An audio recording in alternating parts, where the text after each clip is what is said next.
I want to talk about LSU's practice today. I thought I went into practice with low expectations because they scrimmaged on Saturday, and I knew that we would be in the indoor, and I knew that we were only getting 15 minutes. So at that point, having experienced this, I know that there's very likely going to be very little for me to write about in 15 minutes of indoor work. The likelihood before I ever set foot in that practice facility was that they weren't going to have any contact. They weren't going to go 11 on 11. It was going to be tough to come up with a practice report. Well, of course, you make assumptions. What happens? I was dead wrong. So I walk into the facility, and the first thing I notice is that the first-team offense, led by Garrett Nussmeier, is working with no defense, and they're going 5 yards at a time down the field, running different plays from the 40-yard line, so they run 7 plays. And the first thing I notice is there's Carius Curne, true freshman, playing right tackle. So I write that down in my notes as I'm walking up, and the first thing I'm going to do after I write that note is, okay, is Weston Davis here? Weston Davis was at practice. And when the second-team offense went out there after the first team finished, Weston Davis went to right tackle with the second team. That is significant. That doesn't mean Weston Davis has had a terrible camp. That doesn't mean Weston Davis has been benched. That doesn't mean Weston Davis is a bust or that he's not starting against Clemson. In my opinion, what it means is that there is a significant chance that Carius Curne is your right tackle. I don't think that decision's been made because Weston Davis worked with the first team at right tackle, but so did Carius Curne. And I have not seen Carius Curne take a single rep at right tackle this fall practice. Have not seen one. Carius Curne has worked exclusively at left tackle with the second team. So for him to move and for Weston Davis to move to the second team tells you they're experimenting with that look right there. And then when Carius Curne was pulled away from the first team and started working with the second team, where he's been the left tackle all of camp, he went to the right. Ori Williams played left tackle. So they are looking very, very strongly at Carius Curne at right tackle. This is a name that most of you have suggested you'd like to see into the fold. That has a lot to do with his recruiting ranking and the fact that he's an early enrollee and his bench press numbers and the fact that he can do a backflip, and all that's really impressive. But we have not seen him make a push here. And I think my assumption, and I think most people's assumption after the last 3 weeks has been that really the competition is at guard, not necessarily at tackle. Well, that changed today in my estimation. In my estimation today, you've got a real competition at right tackle between Weston Davis and Carius Curne, and they're going to see over the course of the next 4 practices what Curne looks at right tackle. And if it looks better than what they've seen, I think they're going to go with him next week. I can't give you a percentage on what the chances are of that happening. I've never seen Carius Curne play right tackle. I don't know what happened in the scrimmage on Saturday. I don't know. All I can tell you is Weston Davis is healthy. He was at practice, dressed, and he's working with the second team, and Curne flipped over to the right side. Also on the offensive line, with the first team at left guard, Paul Mubenga. We know this is a competition at guard. We know DJ Chester and Paul Mubenga are fighting for that left guard spot. Mubenga took all the reps at left guard with the first team that we saw today in 15 minutes of practice. Chester worked with the second team as the center today. So that gives you an idea of they're still getting him reps at center. He's backing up Braylon Moore. And if Mubenga wins that spot at left guard, Chester's the backup at probably all 3 guard spots, both guard spots and the center, I should say.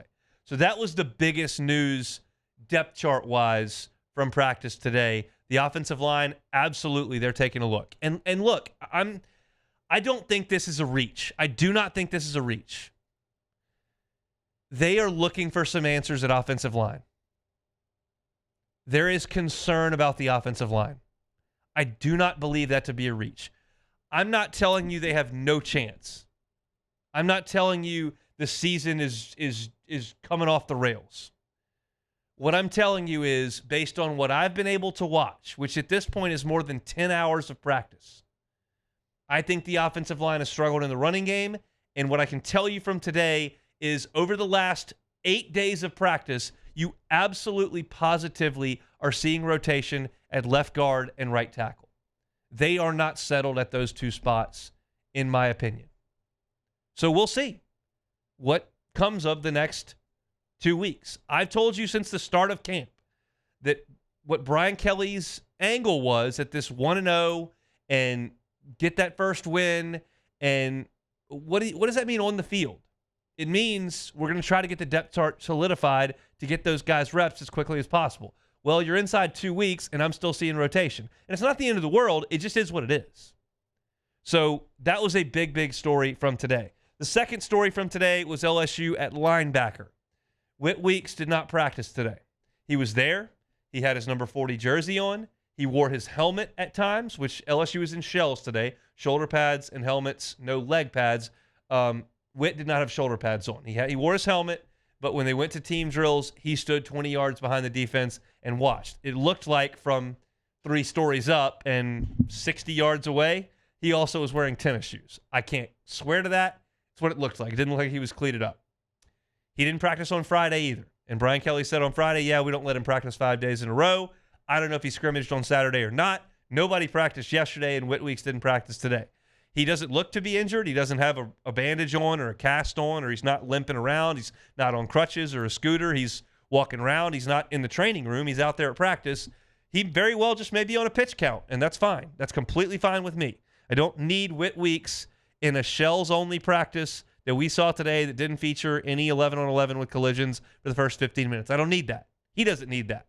But it's noteworthy that he wasn't practicing Friday and he didn't practice today. That's one thing.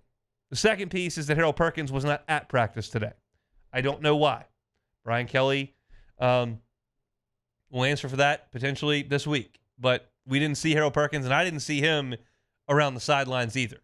So I don't have any explanation for that at all. But I can tell you that with no Whit Weeks and no Harold Perkins, Tylen Singleton was working with Wes Weeks as the starting inside linebacker, and Jardin Gilbert is working at the star.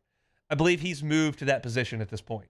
It would stun me now if Tamarcus Cooley and A.J. Halsey were not the starting safeties. They're the ones every single day we go out there now. You got Deshaun Spears and J.V. and Toviano working behind them, and Jardin Gilbert's not playing back there anymore. He's playing star. He's subbing in for Perkins. So I think that at that point, you're now looking at a solidified group at safety, and I'm interested at the rotation at cornerback. I told you a week and a half ago that I thought Ashton Stamps was having a great camp. I still think Ashton Stamps had a great camp. P.J. Woodland is getting a lot of reps with the ones, and he was with the first-team defense today opposite Mansour Delane, and Woodland's had a really good camp as well. He's undersized. He's still like 170 pounds, but he is tough. He is making plays on the ball, and he is getting looks with the ones absolutely. So at this point, 2 weeks out, I would suggest that Stamps and Woodland will both play opposite Delane in different packages, and I think both guys have had really good camps. So this is not a situation like I was talking about last year where I was petrified about the corners, not like 2 years ago where I was petrified about the corners. I think the corners have played well, and I think there's now competition at that spot to win the starting job as opposed to be given it by default because nobody's making any plays. But I did not expect P.J. Woodland to potentially beat out Ashton Stamps, and I'm not here to tell you that he's done that, but I'm here to tell you that he works with the ones a lot, and Stamps works with the twos a good bit as well. They both rotate with the ones and twos. So found that interesting on the defensive side of the ball. Again, I don't have any highlights from today's practice. I don't have any, this guy made that play, he made that play. We didn't see any of that. We basically got to call roll and watch who went out there first and second.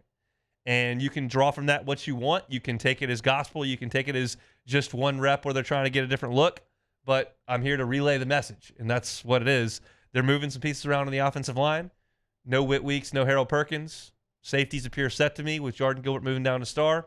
And there's still some significant competition at corner. So I think that's a good thing for LSU. That's my thoughts on LSU's practice today. Coming up in 15 minutes, we'll talk to Matthew Burney, see what he thought about all of it out at the Ponderosa. We get one more day to watch LSU practice on Tuesday morning. We'll get a look for the entirety of practice, and they'll lock us out until Clemson. That's fine with me. I'm appreciative of everything that they've allowed us to watch, and hopefully y'all have enjoyed the content we've been able to provide from a radio perspective and at LouisianaSports.net. If you want to go check out my practice report that's on the written version, you can check that out for free at the front page of LouisianaSports.net.